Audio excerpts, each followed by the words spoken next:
Hello बच्चों, how are you? कैसे हो सब? सो बेटा, आज की वीडियो में हम लोग कुछ बोर्ड क्वेश्चंस सॉल्व करेंगे फ्रॉम चैप्टर सेकंड सॉल्यूशंस। जैसे कि मैंने बोला था कि फिजिकल केमिस्ट्री के तीनों चैप्टर जो हैं, these are very very important regarding the examination point of view.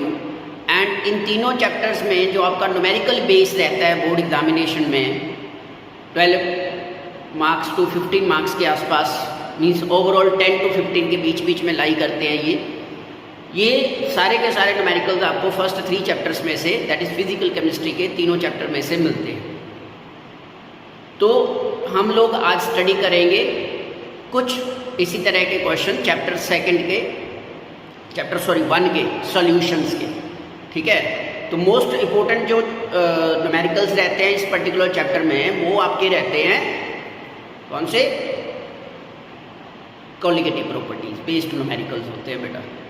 Colligative properties का एक न्यूमेरिकल आपको 3 मार्क्स में फाइनल एग्जाम में बोर्ड एग्जामिनेशन में आना ही आना होता है, ये 100% श्योर है।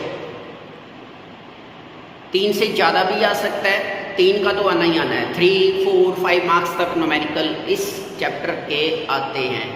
जो मैं अभी आपको प्रीवियस ये जो आपका 25-26 बोर्ड एग्ज़ाम हुआ है Feb-March 26 में, उसमें जो क्वेश्चन आए हुए थे उनके बारे में भी मैं आपको यहाँ पे डिस्कस करूँगा अब। ठीक है ना? तो पहले क्वेश्चंस डिस्कस देख लेते हैं कैसे कैसे। बड़े सिंपल क्वेश्चंस भी आते हैं, थोड़े से क्वेश्चंस का लेवल कुछ केसेस में अप भी रहता है, लेकिन इतना ज़्यादा डिफ़िकल्ट लेवल नहीं आता कभी भी। अगर आप ध्यान से प्रैक्टिस करोगे तो you can easily solve the numerical. ठीक है, तो करते हैं स्टार्ट। आपका फर्स्ट न्यूमेरिकल बहुत ईजी है।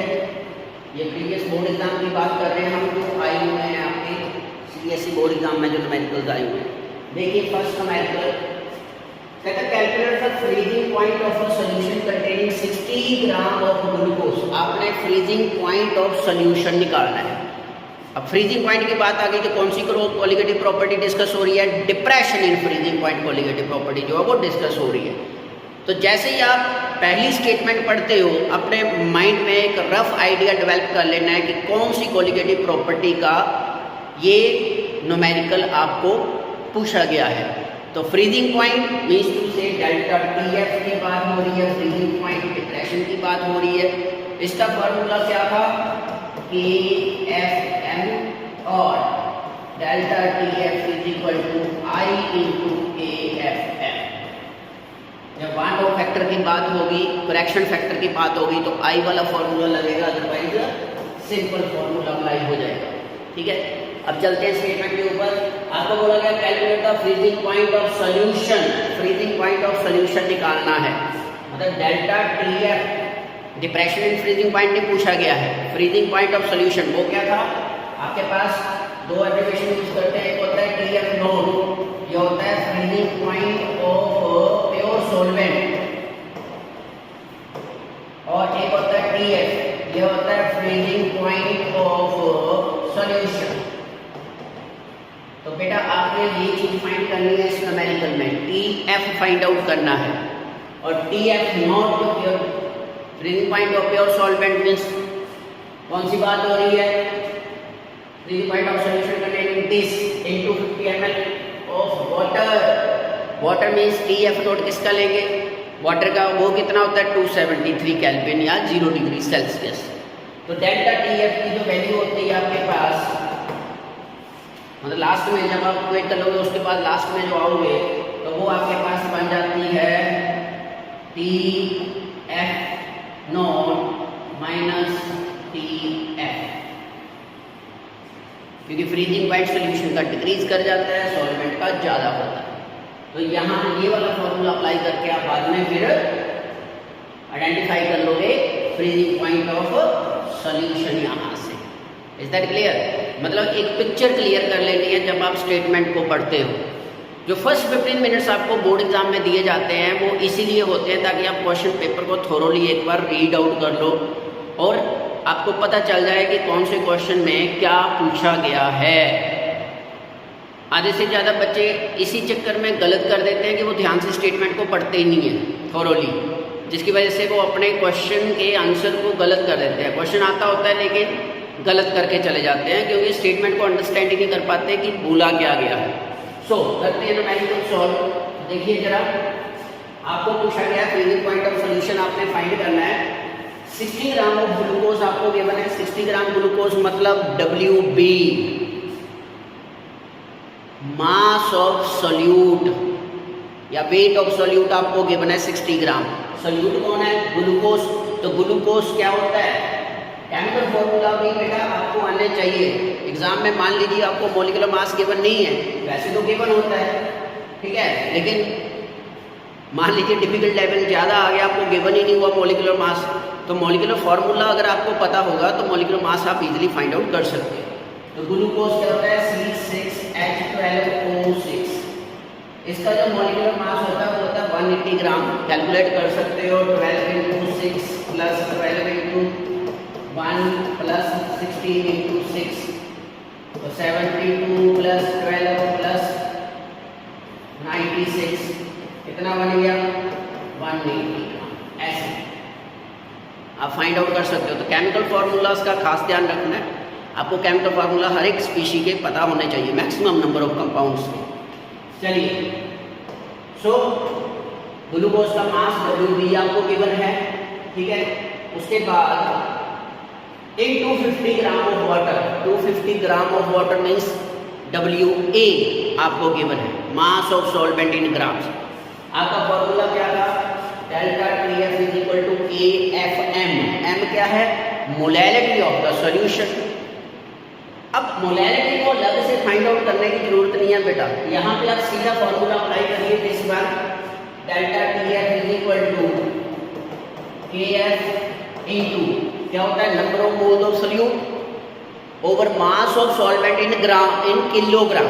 तो यहाँ पे ग्राम में तो किलोग्राम करने के लिए डिवाइड बाय 1000 करेंगे, तो आपके पास फॉर्मूला बन जाएगा WB over MB into WA। अब WA क्योंकि ग्राम में तो डिवाइड बाय 1000 करेंगे, ऊपर जाके वो क्या हो जाएगा? मल्टीप्लाई। ये आपका फॉर्मूला डेवलप हो गया, ठीक है। आप सीधी फॉर्मूले में वैल्यू सब्स्टिट्यूट करिए। आप KF की वैल्यू आपको गिवन है, कांस्टेंट्स की वैल्यू गिवन होती है। ग्रास्कोपी कांस्टेंट है, यहाँ पे इसकी वैल्यू आपको गिवन है। सीधी वैल्यू सब्स्टिट्यूट करिए, आपके पास डेल्टा TF की वैल्यू आ जाएगी। जब आप वैल्यू इनको सभी को सब्स्टिट्यूट करोगे तो डेल्टा TF आ जाएगा 2.48 केल्विन। एक चीज और ध्यान रखनी है, कुछ बच्चों के माइंड में ये डाउट रहता है कि डेल्टा TF डिग्री सेल्सियस में ले या केल्विन में ले। तो बेटा याद रखना है डेल्टा TF क्या है? चेंज इन टेम्परेचर है, वो चेंज इन टेम्परेचर। तो चेंज इन टेम्परेचर का मतलब क्या होता है? चाहे वो डिग्री सेल्सियस स्केल में है चाहे केल्विन सेल्सियस स्केल में है, वो कांस्टेंट वैल्यू रहेगी आपकी, दैट इज 2.48 ही रहेगा। कुछ बच्चे क्या करते हैं कि डेल्टा TF मान लो यहाँ पे डिग्री सेल्सियस निकाल दिया, उसको डिग्री सेल्सियस को बाद में 273 के साथ इक्वेट करना स्टार्ट कर देते हैं वो, और वहीं पे मिस्टेक कर देते हैं। तो डेल्टा TF को नहीं छेड़ना है। डेल्टा TF आपका डिग्री सेल्सियस में है या केल्विन में है, वो सेम वैल्यू रहेगी। Delta TF change in temperature की बात कर रहा हूँ मैं, बाकी नहीं। जो TF है ना, TF not freezing point of solution और फ्रीजिंग पॉइंट ऑफ सॉल्वेंट आता है, अगर वो डिग्री सेल्सियस में है तो उसको आप कन्वर्ट करोगे केल्विन स्केल में। लेकिन डेल्टा TF को केल्विन स्केल में कन्वर्ट करने की जरूरत नहीं है, चाहे वो डिग्री सेल्सियस में गिवन है तो वो सीधा ही आप केल्विन लगा दोगे क्योंकि वो चेंज है, दैट इज द चेंज, ठीक है। तो यहाँ से आपके पास डेल्टा TF आ गया। डेल्टा TF की वैल्यू सब्स्टिट्यूट करके जो change TF not minus TF होता है, वैल्यू सब्स्टिट्यूट करो और आपके पास TF आ जाएगा this one, that is -2.48 degree Celsius आ जाएगा। अब ये डिग्री सेल्सियस जो है इसको आप कन्वर्ट करोगे किसमें? केल्विन स्केल में, तो वो आ जाएगा आपके पास कितना? 270 के आसपास। ओके, तो ये है आपके पास फर्स्ट टाइप ऑफ न्यूमेरिकल जो आपको एग्जाम में आता होता है, ठीक है, इस टाइप का। नेक्स्ट देखते हैं, ये है आपके पास नेक्स्ट न्यूमेरिकल, नेक्स्ट वन, ये भी उसी टाइप का है। 4% सोल्यूशन मास बाय मास बोला है। 4% सोल्यूशन 8/W/W का मतलब है by mass, means mass of solute और मास ऑफ सॉल्वेंट लिया गया है। तो 5% है, 5% मीन्स टू से 5 gram of solute present in 100 gram of solution. तो अगर 5 ग्राम सोल्यूट है तो सॉल्वेंट कितना आ गया, 95 ग्राम आ जाएगा वहां से, ठीक है, सॉरी 96 ग्राम, क्योंकि 4% है, नॉट 5%, 4% है, 4%। तो 4% मीन्स टू से WB आ गया 4 ग्राम और बेटा WA आ गया 96 ग्राम, क्योंकि 4% मीन्स टू से कि 4 gram of solute is present in 100 gram of solution. तो सॉल्यूशन की बात हो रही है, तो सॉल्वेंट कितना आ जाएगा, माइनस सोल्यूट कर दीजिए 100 में से, वो आपके पास सॉल्वेंट का मास आ गया यहाँ से। यहाँ पे अब आपको delta TF that is solution का आपको फ्रीजिंग पॉइंट गिवन है, दैट इज TF। ऊपर वाले में क्या करना था, TF निकालना था। यहाँ पे TF की वैल्यू गिवन है आपको 271.15 केल्विन। TF गिवन है, TF, डेल्टा TF नहीं है। तो calculate the freezing point of 5% glucose in water. अब आपने 5% ग्लूकोज की फाइंड आउट करना है। अब देखो दो स्टेटमेंट्स हैं क्वेश्चन में। पहले स्टेटमेंट में बोल रहे हैं 4% सोल्यूशन ऑफ सुक्रोज। अब सुक्रोज क्या होता है, सुक्रोज केन शुगर, क्या फॉर्मूला होता है, जैसे मैंने बताया formula is very very important. Cane sugar C12H22O11 और ग्लूकोज क्या होता है C6H12O6। ये तो ऐसे क्वेश्चंस में जब इस टाइप का क्वेश्चन आएगा, दो सॉल्यूशंस गिवन है, एक के विद रिस्पेक्ट टू दूसरे का आप लोगों ने फ्रीजिंग पॉइंट निकालना है। एक के विद रिस्पेक्ट टू, एक क्या आपको गिवन है, दूसरे का निकालना है। तो यहाँ पे आप पहले स्टेप में कांस्टेंट की वैल्यू फाइंड आउट करोगे, क्योंकि आपको न्यूमेरिकल में कांस्टेंट वैल्यू गिवन नहीं है, क्रायोस्कोपिक कांस्टेंट की वैल्यू गिवन नहीं है, KF की वैल्यू नहीं है। तो KF निकालने के लिए फर्स्ट कंडीशन अप्लाई करोगे, वही delta TF is equal to KFM। Delta TF आपके पास यहाँ से आ जाएगा, क्योंकि उसमें फ्रीजिंग पॉइंट ऑफ सोल्यूशन दिया हुआ है। फ्रीजिंग पॉइंट ऑफ वाटर वो आपके पास डेल्टा TF का फॉर्मूला लगा दोगे, कौन सा, TF नॉट माइनस TF का फॉर्मूला लगा दोगे।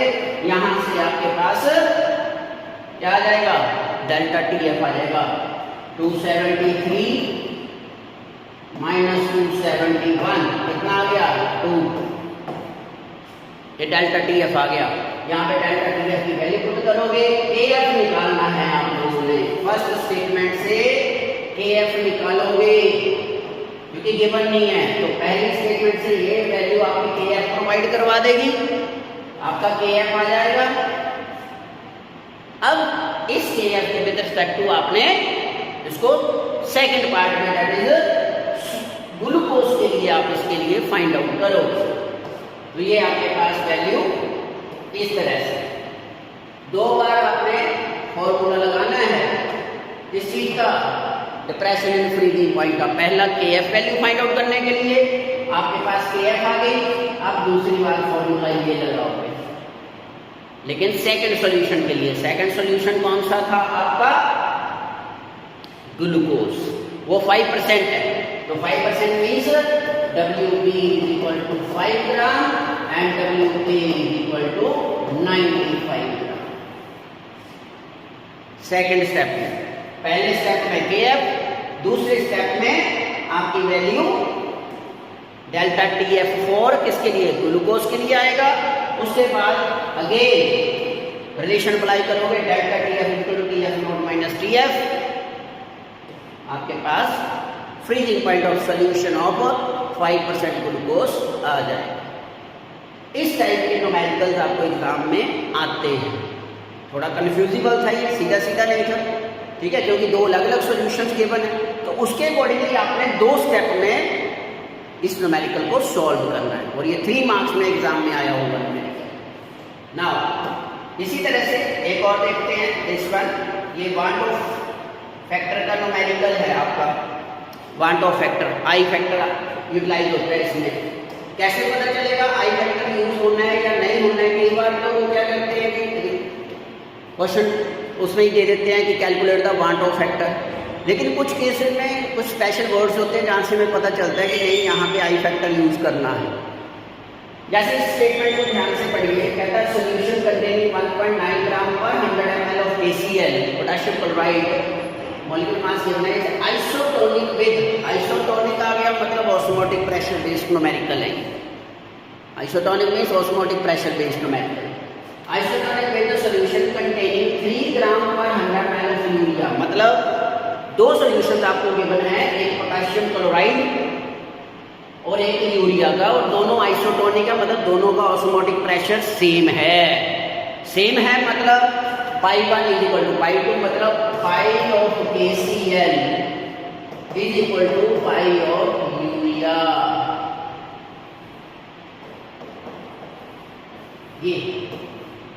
ये इक्वल है दोनों। आइसोटोनिक सॉल्यूशन हमने क्या डिस्कस किए थे? The solution having same osmotic pressure, मतलब सेम कंसंट्रेशन इसको बोलते हैं। So calculate the degree of dissociation, ये आ गया था, यह special word degree of dissociation. अब डिग्री ऑफ डिसोसिएशन आ गया वर्ड, या डिग्री ऑफ एसोसिएशन आ गया, इट मीन्स टू से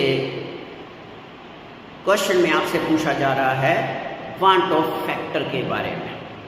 आई फैक्टर यहाँ पे निकालना पड़ेगा, मतलब आपको अब न्यूमेरिकल जो सॉल्व करने के लिए जो फॉर्मूलेशन यूज करनी है वो मॉडिफाइड फार्मूला यूज करना है। करेक्टेड फार्मूला जो वांट ऑफ ने करेक्ट किया था, पाई इज इक्वल टू कौन सा? ICRT। Is that clear? अब CRT, R भी कांस्टेंट है, T भी कांस्टेंट है दोनों केसेस में, तो आपके पास फार्मूला बन जाएगा कौन सा फार्मूला बनेगा? ये बन जाएगा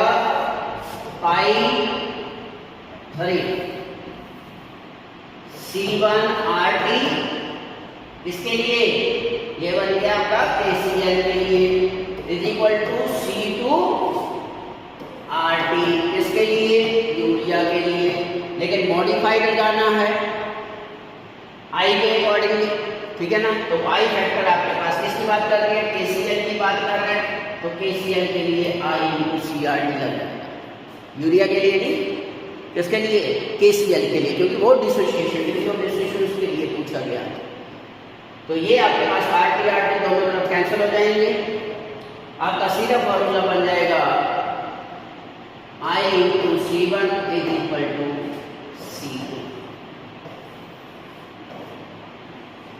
और कंसंट्रेशन आपको पता ही है क्या होती है, मोलैरिटी टर्म्स में हम कंसीडर करते हैं number of moles of solute over volume of solution in litres.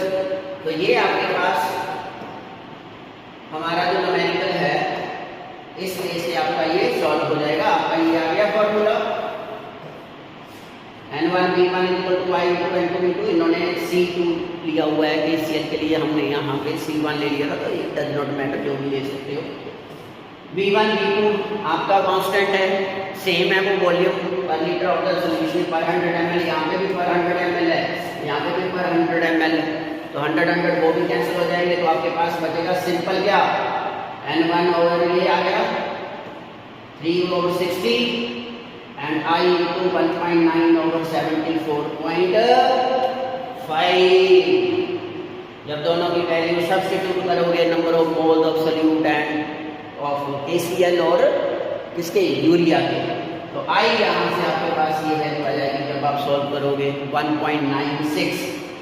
तो डिग्री ऑफ डिसोसिएशन के लिए जब हम डिसोसिएशन करते हैं या डिसोसिएशन होती है, तो उसके लिए जो alpha is degree of dissociation, तो नंबर ऑफ पार्टिकल्स की टर्म्स में आपके पास रहता है अल्फा, डिग्री ऑफ डिसोसिएशन होती है I-1 over N-1।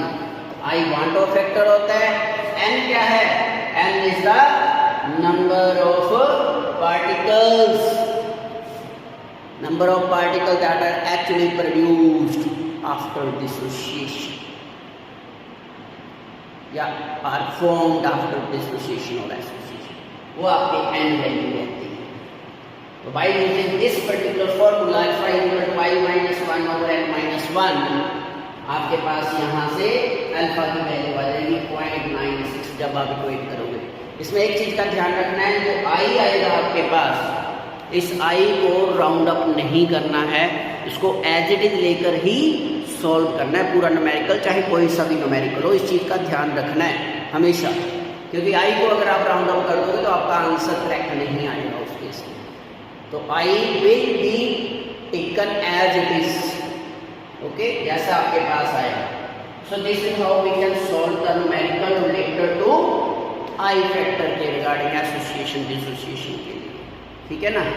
इसी तरह से एक और न्यूमेरिकल डिस्कस करते हैं। यहाँ पे आपके पास ये भी आई फैक्टर से रिलेटेड है, ये वाला, दिस वन,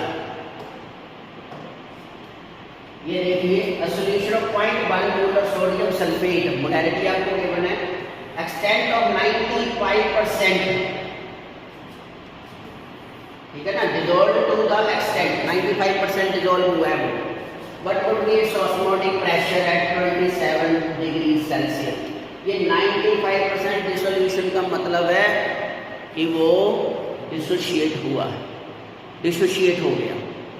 कोई भी आयनिक कंपाउंड होता है, इलेक्ट्रोलाइट जिसको हम बोलते हैं, वो एक्वा सॉल्यूशन में डिसोशिएट कर जाता है इनटू आयंस में। तो 95% डिसोल्यूशन का मतलब है 95% डिसोशिएट कर गया, मतलब डिग्री ऑफ डिसोसिएशन आपकी 95 है। तो 95 मतलब अल्फा आएगा 0.95, 95/100, ठीक है, ये अल्फा आ गया। क्या फार्मूला था?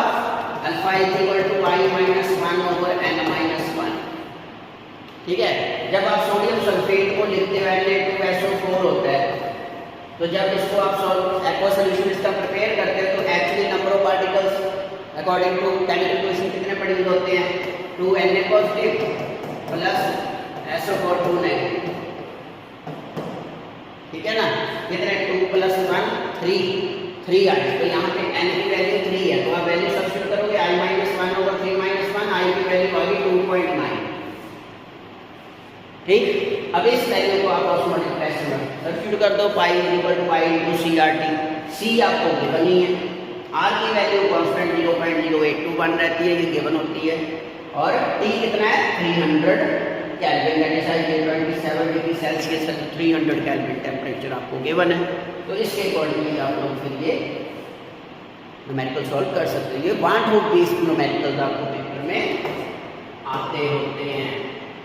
इसी तरह से ये न्यूमेरिकल है आपका 0.3 gram acetic acid dissolved in 30 gram benzene shows depression in freezing point, calculate the percentage association। अब ये एसोसिएशन बेस्ड न्यूमेरिकल आ गया आपका, एसोसिएशन, यहाँ पे एसोसिएशन हो, तो यहाँ पे आप क्या बन रहा है? डाइमर बन रहा है, डाइमर। डाइमर का मतलब जैसे O2 N2 H2 ऐसे फॉर्मेशन होती है। एसिटिक एसिड आपका डाइमर बन रहा है, इस तरह से बनता है dimer, CH3COOH।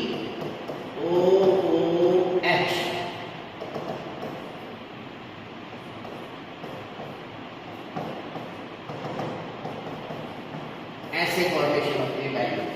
Intermolecular hydrogen bonding takes place हो जाती है, इसलिए एसिटिक एसिड क्या कर गया? एसोसिएट कर जाता है, एसोसिएट लाइक दिस, ओके। तो यहाँ पे आप देख सकते हो, आप करना क्या है? वही modified form, delta TF is equal to I into KFM, ठीक है ना।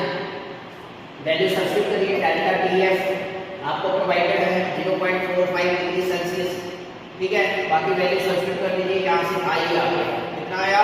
I less than 1 आ गया। I less than 1 आने का मतलब कंफर्मेशन होगी कि सोल्यूट क्या कर रहा है? एसोसिएट हो रहा है, ठीक है ना। फॉर्मूला वही लगा दीजिए। अब डिसोसिएशन के एसोसिएशन के लिए जो फॉर्मूला होता है वो होता है alpha is equal to 1 minus I over 1 minus 1 by N.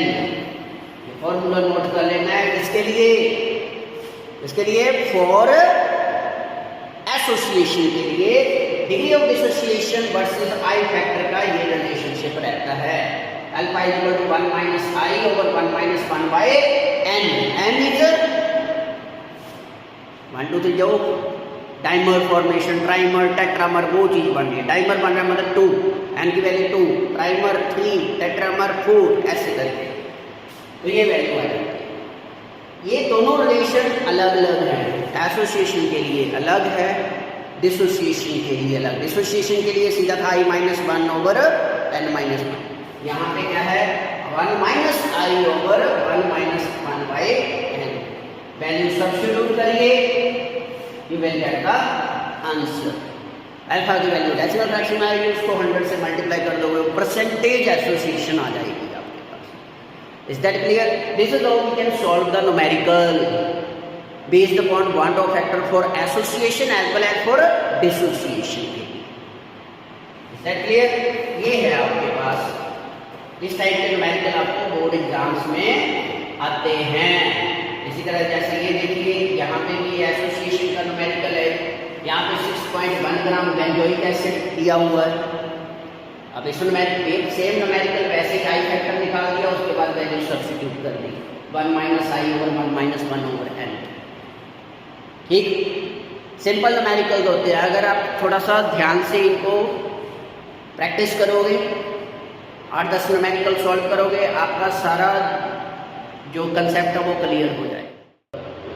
Feb March 2026 में जो सॉल्यूशन चैप्टर में से जो क्वेश्चंस आए हुए हैं बोर्ड एग्जामिनेशन में, उनके ऊपर थोड़ी सी नज़र डालते हैं।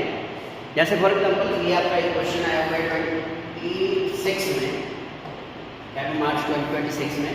क्वेश्चन नंबर 7 देखिए, when an liquid and its vapor pressure are at equilibrium and the pressure is suddenly decreased. Objective type question, when a liquid and its vapor pressure are at equilibrium and the pressure is suddenly decreased, the vapor pressure of the solution increase करेगा या heating occurs होगी, cooling होगी या equilibrium remains unaffected। जैसे कि आप देख पा रहे हो, when liquid and its vapor pressure are at equilibrium, liquid and its vapor pressure are at equilibrium, मतलब किसकी बात हो रही है? फ्रीजिंग पॉइंट की बात हो रही है, freezing point. So when liquid and its vapor pressure are at equilibrium, क्या होता है वो? Freezing point of the solution होता है। The pressure is suddenly decreased, अगर प्रेशर सडनली डिक्रीज हो रहा है तो क्या होगा? Cooling will takes place, cooling हो जाएगी वहां। ठीक है, इस तरह से ये सेकंड क्वेश्चन आया हुआ है। क्वेश्चन नंबर 8 को देखिए, question number 8, the boiling point of 1 molar NaCl solution, molarity कितनी है? 1, m is equal to 1 molar aqueous solution assuming NaCl to be completely dissociated in water। completely dissociated मतलब आई factor आ गया कितना? 2। क्यों? क्योंकि जब NaCl एक्वस सॉल्यूशन में हम रखते हैं तो ये Na positive plus Cl negative ions की फॉर्म में एग्जिस्ट करता है, 2 आयंस प्रोड्यूस होते हैं। तो I इक्वल टू आ गया 2। तो आपने क्या निकालना है? बॉइलिंग पॉइंट निकालना है सॉल्यूशन का, that is Tp find out करना है। तो डेल्टा Tp इक्वल टू क्या होता है? Tp निकालना है आप लोगों ने, तो डेल्टा Tp, पहले डेल्टा Tp निकालोगे, क्या आएगा? Tp minus Tp not. ठीक है, वाटर है तो उस केस में Tp नॉट क्या आएगा? 373 केल्विन, 100 डिग्री सेल्सियस। तो वहाँ से Tp निकल जाएगा तो डेल्टा Tp आ जाएगा। ठीक है, वैल्यू सब्स्टिट्यूट करके आपके पास फॉर्मूला लगना है delta Tp equal to I into Kpm, ये वाला। ठीक है, इस न्यूमेरिकल को सॉल्व करने के लिए delta Tp equal to I into Kpm, I कितना पुट करोगे? 2। ओके, मोलैरिटी कितनी है? 1, Kp की वैल्यू गिवन है 0.52, तो आपके पास आराम से डेल्टा Tp आ जाएगा और डेल्टा Tp से आगे आप क्या फाइंड आउट कर लोगे? बॉइलिंग पॉइंट ऑफ सॉल्यूशन निकाल लोगे। This is the case. Next, ये क्वेश्चन नंबर 17 2 मार्क्स में आया हुआ है, ये थ्योरेटिकल क्वेश्चन है। क्वेश्चन नंबर 17 देखिए, question number 17, explain the following with the help of Henry law. Henry law जैसे मैंने बोला था कि इंपॉर्टेंट कंसेप्ट है ये हेनरी लॉ का, इसके एप्लीकेशन बेस्ड कंसेप्ट पेपर में आता होता है। तो बेंट्स नाउजिया के बारे में आपने बताना है। बेंट्स के बारे में हमने पढ़ा था, strong pain in muscles due to dissolution of nitrogen gas in our blood at very high pressure. जब सी डाइवर्स डाइव करते हैं at the depth of the sea में, तो जब वो हाई प्रेशर से लो प्रेशर रीजन में आते हैं तो जो ब्लड में नाइट्रोजन डिजॉल्व होती है। अब नाइट्रोजन जो रहती है वो डिकम्पोज तो होती नहीं है ब्लड में, डाइजेस्टिबल नहीं ना होती, ना वो पार्टिसिपेट करती है बायोकेमिकल प्रोसेसेस में। तो एज इट इज ब्लड से स्केप आउट होती है बाय फॉर्मेशन ऑफ बबल्स, वो स्ट्रॉन्ग पेन को कॉज करती है। इसी डिसीज़ को नाम देते हैं हम बेंट्स, ठीक है ना। इसी तरह से एनोक्सिया ये हायर एल्टीट्यूड्स के ऊपर होता है, vomiting, unconsciousness, uncomfortable feeling etcetera etcetera, ठीक है, जिसकी वजह से हम ऑक्सीजन सिलेंडर्स को कैरी करते हैं, ये चीज़ें। या फिर ये क्वेश्चन आया हुआ है चॉइस में, how does sprinkling of salt help in clearing the snow covered roads in hilly areas, that is depression in freezing point colligative property की एप्लीकेशन है ये। Depression in freezing point of colligative property, ठीक है ना। Depression in freezing point colligative property जो है उसी के बारे में बात होगी। सिमिलरली एक क्वेश्चन नंबर 27 आया हुआ है 3 मार्क्स। ये चैप्टर टोटल 7 मार्क्स में आया हुआ था इस 7 मार्च 2026 में 7 मार्क्स का था सोल्यूशन। तो 7 में से 3 मार्क्स का न्यूमेरिकल, 3 + 1 ऑब्जेक्टिव, 4 मार्क्स के न्यूमेरिकल आए हुए हैं और 3 मार्क्स के आपका थ्योरेटिकल पोर्शन आया हुआ है। तो ये आप देखिए न्यूमेरिकल 27 न्यूमेरिकल है। अब यहाँ पे देखिए उन्होंने बोला calculate the vapour pressure of solution containing 61 gram benzoic acid dissolved in 500 gram of benzene when the vapor pressure of pure benzene at this temperature is 66 torr। Complete dimerisation मतलब complete 100% dimerise बन गया। 100% बन गया मतलब I equal to क्या आ गया 1/2। Complete 100% dimerisation का मतलब क्या था, मान लीजिए आपके पास 100 पार्टिकल्स थे, 100 पार्टिकल्स डायमराइज बना के कितने बन के 50 में कन्वर्ट हो गए, मतलब रिड्यूस टू देयर हाफ। ये तो I की वैल्यू आ गई 0.5। सिंपल सी बात है। अब किसकी बात हो रही है, बेंजीन की, ठीक है। आपने बैठा capital vapour pressure solution containing 61 gram of benzoic acid. Benzoic acid dissolved in 500 gram of benzene. Dimerise कौन हो रहा है, बेंजोइक एसिड डायमराइज हो रहा है।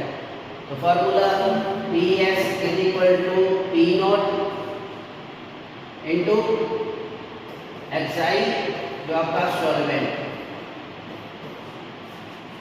ठीक है। सीधा फार्मूला लगाओगे ये वाला, क्योंकि यहाँ पे वो पेपर प्रेशर वगैरह जो है रहता है, सॉरी आपकी फर्स्ट कॉलिगेटिव प्रॉपर्टी जो है रिलेटिव लोअरिंग पेपर प्रेशर, वो लगाने की जरूरत नहीं, आप सीधा फॉर्मूला लगाइए ये वाला। तो PS आपके पास गिवन है, P0 भी गिवन है, एक्साइड सॉल्वेंट आ जाएगा। एक्साइड सॉल्वेंट के लिए आप जब फॉर्मूला लगाओगे तो ये लगाओगे N1 over N1 + I × N2 लगाओगे, ये फॉर्मूला लगाओ मोल फ्रैक्शन के I × N2, क्योंकि सॉल्यूट जो है वो डायमराइज है। वैल्यू सब्स्टिट्यूट करिए, आंसर निकालिए, आपका फुल आंसर आ जाएगा यहाँ से। सो इस तरह के न्यूमेरिकल्स आपको एग्जाम में आते हैं। सेकंड चैप्टर में से कॉलिगेटिव प्रॉपर्टी बेस्ड न्यूमेरिकल आपको 1 या 2 वो जरूर मिलेंगे। Okay, so do practice such type of questions. Okay, thank you.